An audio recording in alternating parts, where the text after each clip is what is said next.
All kinds of motion left. Laverty taking the snap. Looking deep for Donnie Moles. Touchdown!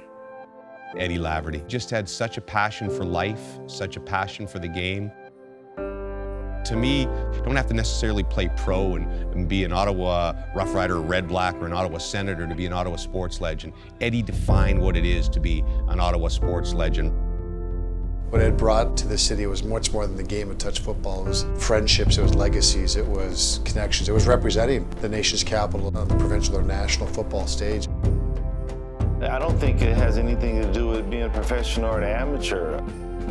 His impact on the game of football is legendary. That's why we speak about him today and his impact on the game of football here in Ottawa.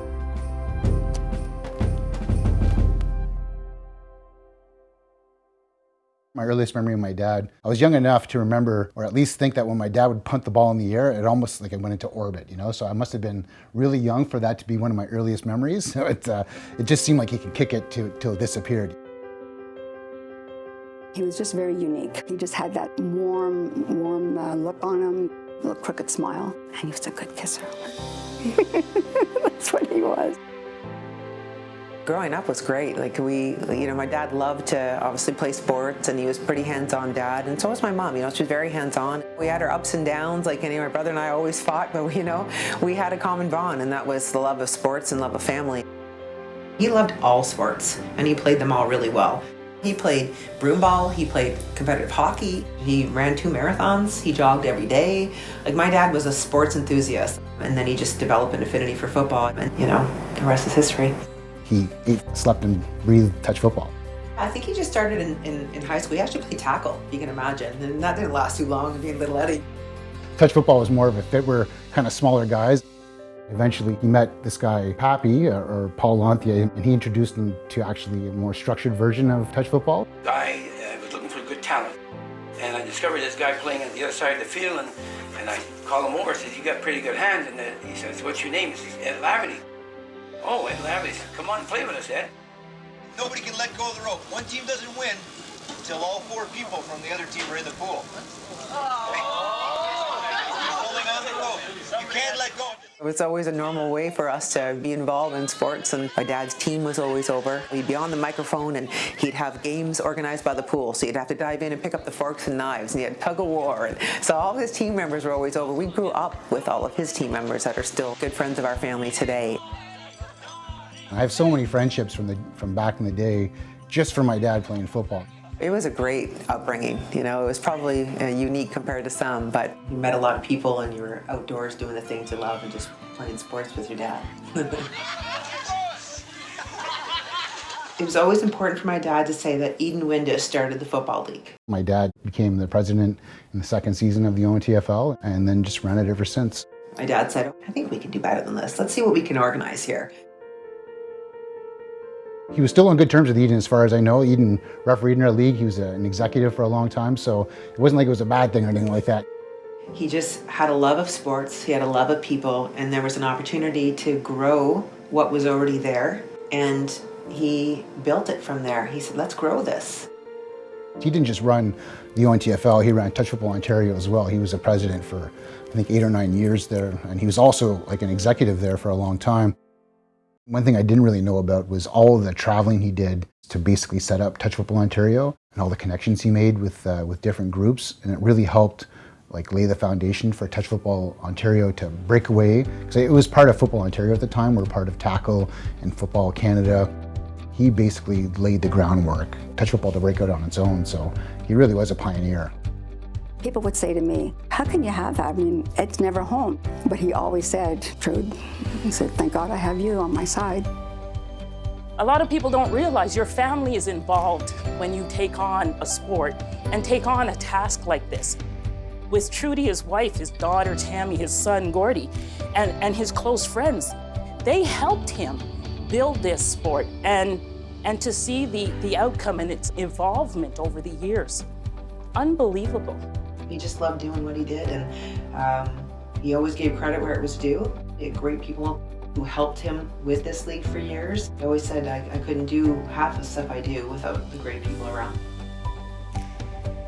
He always ran the football league in the house. It was crazy. This house was busy non-stop. He would be in his office with like 2 phones in his ear constantly, you know. It was always ringing. There was people coming through the door. There was shirts being dropped off, footballs, cleats. He was working on tournament schedules, grids. Referees would come over, scorecards being dropped off. You never know who was going to come through the door and who it was or what their background was. I mean, you had every walk of life come through our door and be fed dinner by my mom. No matter who came over, I don't care if the house was messy, if we were eating dinner and they were popping in. I'd always say, are you hungry? You want a plate? I always made everybody feel comfortable and happy, no matter who they were. She was always the matriarch of it, and then my dad sort of ran this empire. Like, he just had this method to this madness. Was always amazed. It was he was organized, but it was organized chaos. He'd find the schedule under 8 boxes and 4 footballs somewhere and give it to us. In the long run, he did so much for football and for Touch Football Ontario. And we'd be up till 2, 3 o'clock in the morning working for tournaments, trying to get him going. And I'd have to go home because I go to work, and I know he'd be up all night still doing it. Behind the scenes, people did not realize how hard this man did for what the game is.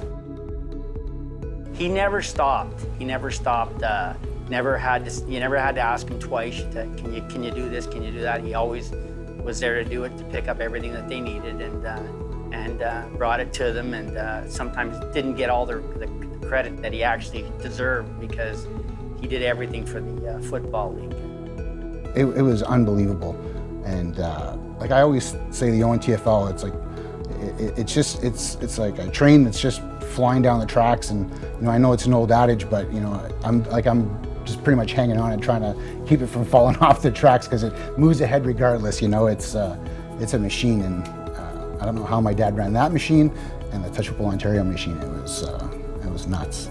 So can you imagine, raising 2 kids, running the football league, still working full-time for Northern Telecom, and then he owned properties. He owned many investment properties too. So to call him a multitasker is like an understatement. I don't know how he did it. It wasn't just like the scheduling and whatnot. He did things from 7 o'clock in the morning and he was up till 1 or 2 in the morning.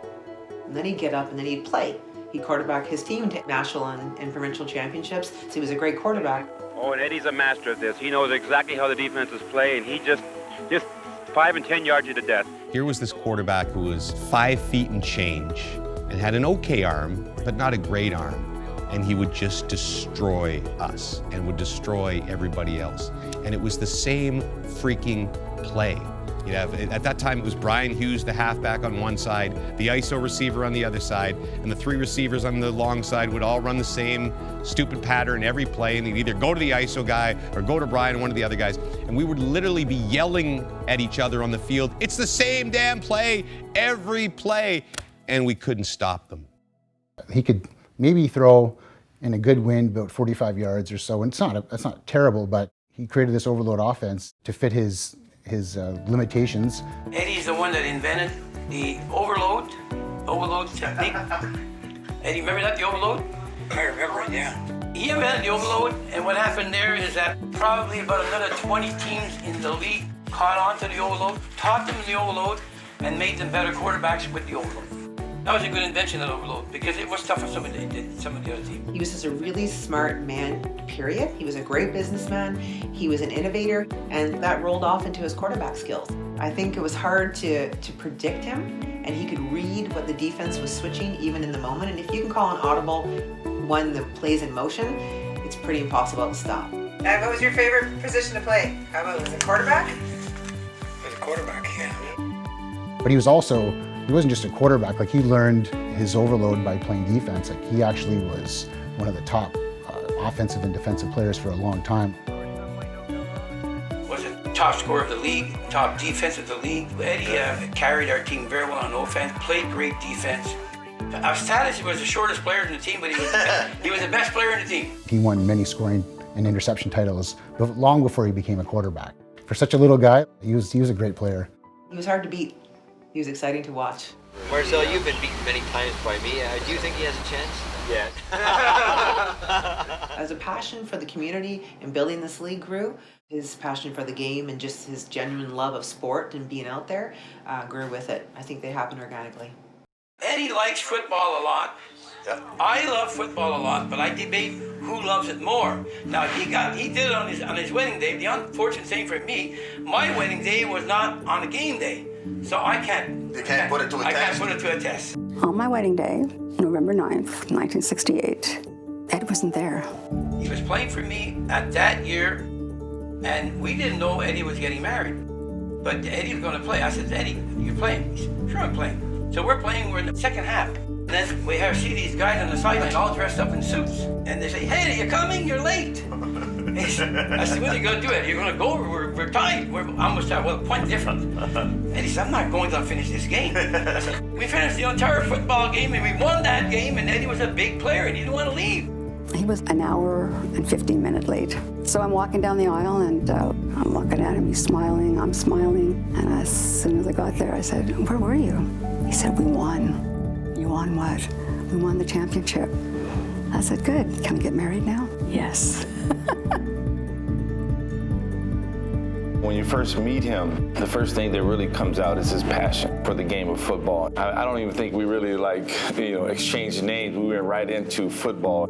Ed came at a time when coming to Ottawa. I came from Edmonton and I already went to a few Grey Cups, and it was highly celebrated. And when they brought me in, I'm in a leadership position and it's my team, and they basically gave me the key to the city. But along with that is the amount of pressure that you have to deal with. And speaking with Ed, it really helped me to enjoy the game. Even though people see it as a business for us and we get paid for it, but there is something to be said about passion, enjoyment, and enjoying what you do. And all those things come out when you speak with Ed. Football, it was more than just playing a game. It was like a community, an extended family, really. Anytime people needed anything, both my parents, people would come in. I had people stay with us for a few months, and he would lend them his car. He would, if you need an advance in money, my dad was always the one to do it. But when I hear the extra mile he went without even saying a word, and he did it not just once or twice, he did it over, 30, 40 years, that's really special, because it takes a special person to do that right from their heart and not want anything in return. It just makes me more proud of him than I already am. When the league started, there was only one division, senior division, and it came to 3 senior division. And then after that, Eddie composed a large league of senior A, B, C, D, E, F, G. It wasn't the same competition level in some of the divisions, and that's when he created more divisions. And then for women, there wasn't a lot of touch football for women, and he truly pioneered that path for women to get involved in touch and have a place in that sport community. For women in sport and women in touch football in the city of Ottawa, he took it from nothing. There was no football in the high schools, no football in the grade schools. It wasn't taught. It wasn't anything that anybody was interested in. And now, everybody plays touch football. He respected women and girls on the field, took the time to teach us the sport, encouraged others, males from other teams, to come out and coach teams. And that was the example Ed set for the league. Because of the respect he garnered throughout the league, the other players were willing to come and help. There were always a lot of women watching the games, tons of girlfriends and wives, and my dad had a daughter, and she was always throwing the football with him. He saw a spot for that. He just wanted women to feel that they could do it too. What Ed brought to the city was much more than the game of touch football. It was friendships, it was legacies, it was connections. It was representing the nation's capital as well, be it on the provincial or national football stage. He would always have a smile on his face, seeing people learn the game that he loved and get something out of it, build a family. There's generations that have been playing. The people who played with my father, their kids are now playing. And there's marriages that developed from the league. There were so many things that came good out of it. He never intended for any of that. He just kept building, and he loved it, and all these amazing things grew from it. So I don't think he'd say anything special other than smile in his own, dad way that he always did, and say, I love seeing this. I grew up playing football. When our team first got going, I think we were 18. I was kind of always intimidated by Eddie's league because it was the big leagues, and I'd see the games sometimes. They'd play the finals at Lansdowne on Rogers Cable, and I'd say, man, these two teams are way, Sports Shoe or Eddie's team, the Silver Bullets, they were too good for us. But finally, when we were about 21, we made the jump. And those years for myself and all my buddies were probably, sports-wise, the greatest years of our lives, but because we'd play so many games and it was just so much fun, and I just can't thank him enough. Born in Ottawa in 1943, he's instrumental in the development and growth of touch football both locally and nationally. The Ottawa Sports Hall of Fame wasn't something that even dawned on me. It was Mike and Ken Brer who actually approached me and said, you really have to nominate your dad. Well, it made sense. Ed's resume screams induction.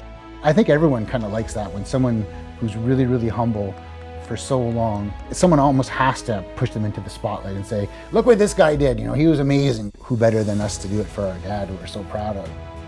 Gordy and I put a letter together and we submitted on his behalf for his nomination, and then he didn't get in.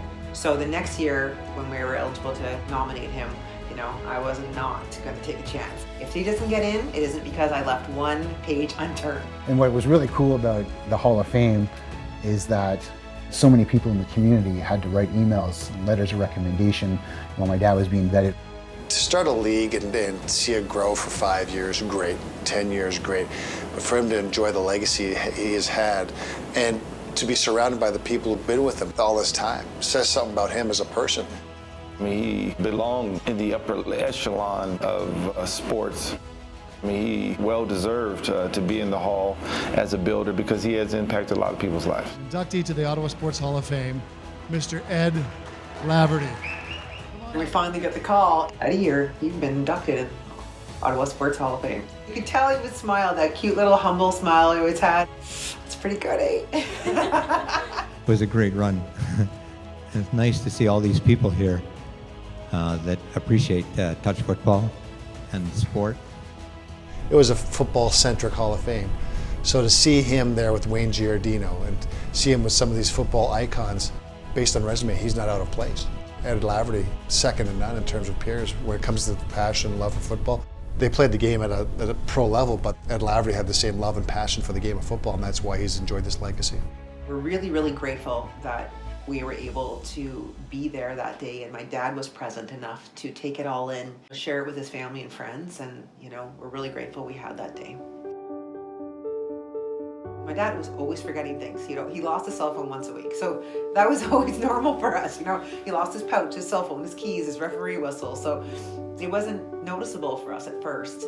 He was still the president of Touch Football Ontario and the ONTFL at the time, and I was trying to take as much load off him as possible, but I could see it was kind of getting to him. He never really showed cracks in his armor, but I started to see it there, and he was making mistakes he just never made. We saw some things were falling through the cracks. I started to attach myself to his emails with different groups like the City of Ottawa or Algonquin or insurance or whatever, and then I started to find out that there were things happening. I remember finding out when I put my name with Algonquin, the entire last session wasn't paid for, and it's like, almost $70,000. So I had to work out some arrangement with them. They were very helpful, but I told them my refs, like, guys, here's the situation. We're in a bit of a rough bubble here. I'm not sure if I'm even going to be able to pay this off, but I got to freeze your pay for a little while, for a couple of years, and hope you guys stick with me. Not even a question from my refs about it. Like, we love your dad. He's done so much for me, and your dad would front me money all the time. It's the least I can do for him, I'll do anything you need, and it was a real coming together. In 2013, when he was in his late 60s, he was diagnosed with Alzheimer's. Keep going. Getting some exercise, it's good. His father, my grandfather, passed away from Alzheimer's, so we just never thought it would be inherited. My dad was so healthy and such an athlete and ate all the right foods and all the right things. We thought, there's no way it will pass down. But I guess we should have been more aware. We just never thought it would be. What's going on here? What's going on here? It's a football game, Daddy. My dad was always a silver lining guy, and that's kind of what I am too. I can't help it because I got it from my dad. And if there was ever anything positive that came out of this awful disease, is that I kind of got to give back to my dad, for taking care of me. It's not easy at all, it was really, really tough at times. We'd have arguments at like 2:30 in the morning about cleaning, and I'm washing them off and getting them, getting clean pajamas or whatever, and then I get him into bed, and he'd have this back to his warm smile. It was all worth it, so.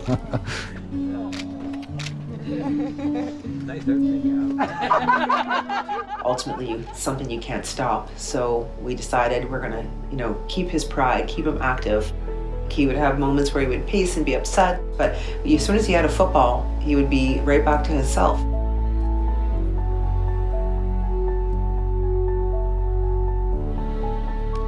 Getting a little shaky, eh? He always had his football, no matter where it was. Even if we went for a walk, Trude, where's my football?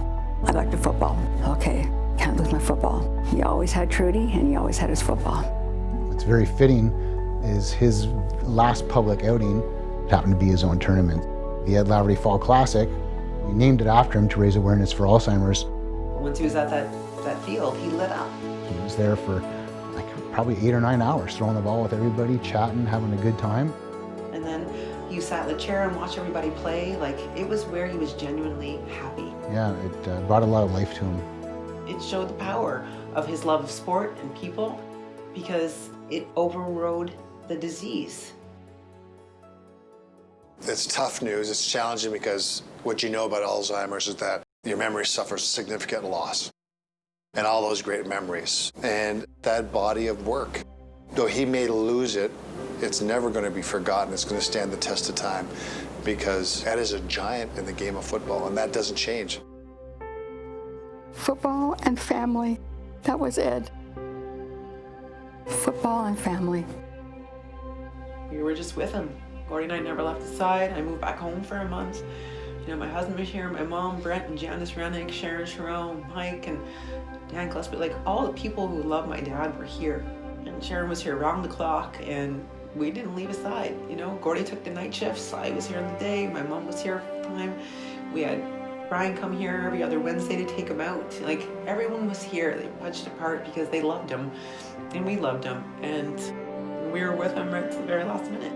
We watched him take his last breath and time stood still.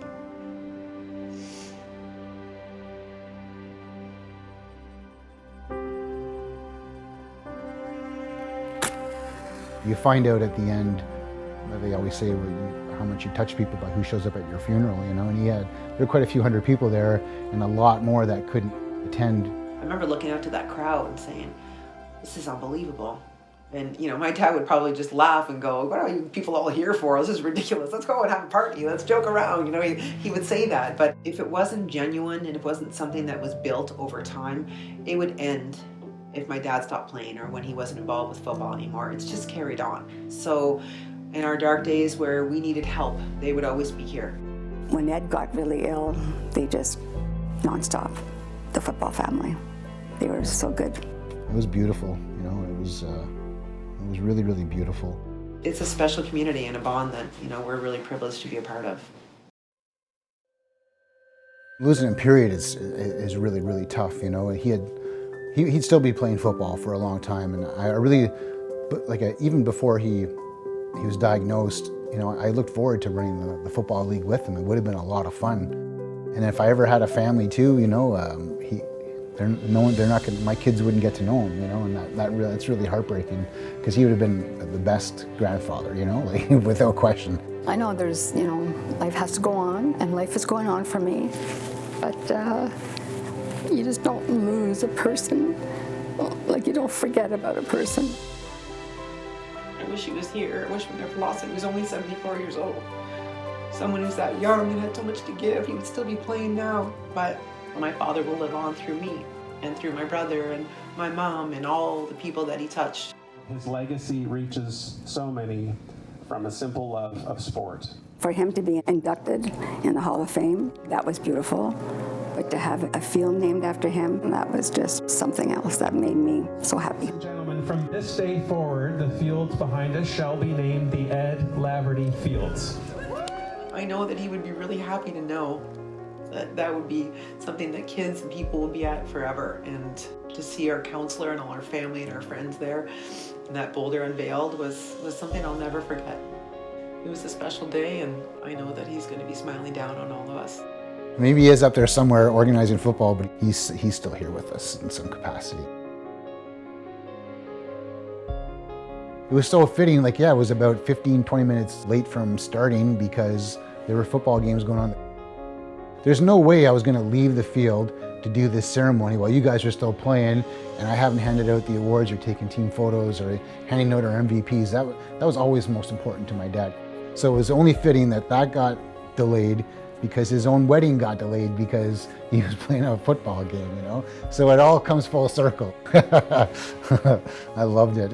Of course, I'm getting a little teary-eyed because you feel him there. That's the Ed Laverty feel. Working on the schedule, and every time I put in Ed Laverty Fields, it was just, I had this huge smile on my face, this silly looking grin. It sounds so good to write it out, you know, it's amazing. And one thing that was really super cool about Ed Laverty Field, I forgot my flagpoles by the monument, so I had to go back, and when I got to the field, these kids were filing in around the rock as I started to walk towards it. And I can hear them talking, who's this Ed guy? I go, that was my dad. They're, really? Like, that was your dad? You know, I'm just like, yeah. And I was all like really, really proud. They're like, is he buried under here? I'm like, no, he's not. If there's anything he liked most, it was probably seeing that these kids, maybe future, you know, ONTFLers, if he influenced those kids to play football down the road, it would all have been worth it for him.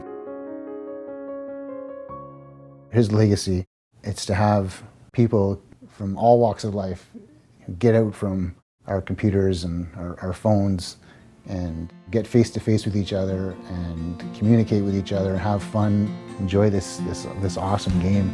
That's my daddy right there. It is? That's my dad. I'm proud to be his daughter. I'm proud to represent all the hard work that he did and support my brother as he, you know, takes over the league and tries to continue the ONTFL and you know, immeasurable shoes. Things that aren't easy to do, like pulling in the barbecue and on a cold and rainy day, and then having the whole family come and run the barbecue and do things like that. I thought, well, that's not going to happen anymore because he's not going to be able to do any of that anymore. But the family steps up and does all that anyways because they know how important it is to him to have that done. My dad's legacy, I guess it's just the people who have spoken on his behalf and the people who are still involved today. Generations are playing. You know, in today's world, what generations are playing team sports? It's a legacy that transcends gender and race and you know, it didn't matter who you were, where you came from, you were welcome. You had a place in the league, you had a place in this home. When there's someone who falls ill within the group or on hard times, I've watched the ONTFL come together and raise that person up. So we're all standing on Eddie's shoulders. I know for myself and all the guys who've been in that locker room, looked at the names on the wall. We're very thankful for all those gentlemen for helping pave the way because what they created in the past helped create the future now, and now it's the thing that we can enjoy, which is called the present. There's a symmetry between the great football legacy that the Rough Riders, the Red Blacks, and the Renegades have, and touch football. There's a great fan base here. They just need the right people. The ONTFL always had the right person with Ed Laverty, and now with the Red Blacks, they have the right people with the OSEG group. When you start with someone who's passionate, who really has a great love for the sport and the people who play the sport, can't go wrong.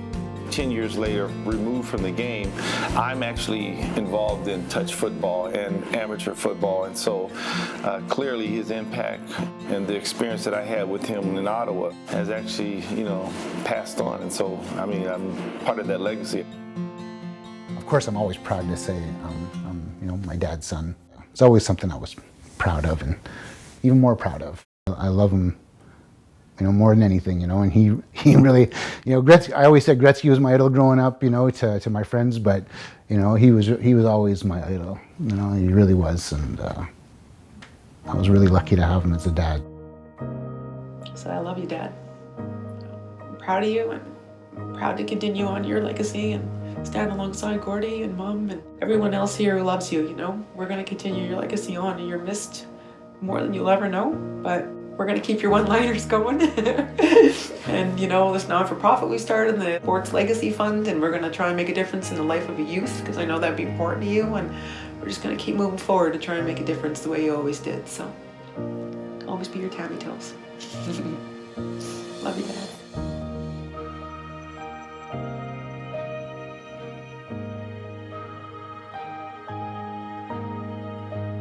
Ed Laverty was a really great listener, an athlete, Unbelievable.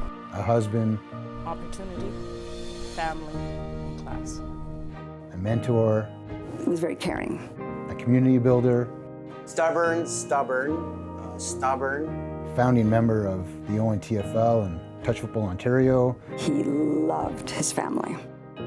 Accurate. He's a bona fide Hall of Famer, funny, an engineer, great sense of humor, dependable, amazing, a whole lot of fun. He loved football. very, very kind. And of course, more importantly to me, he's my father.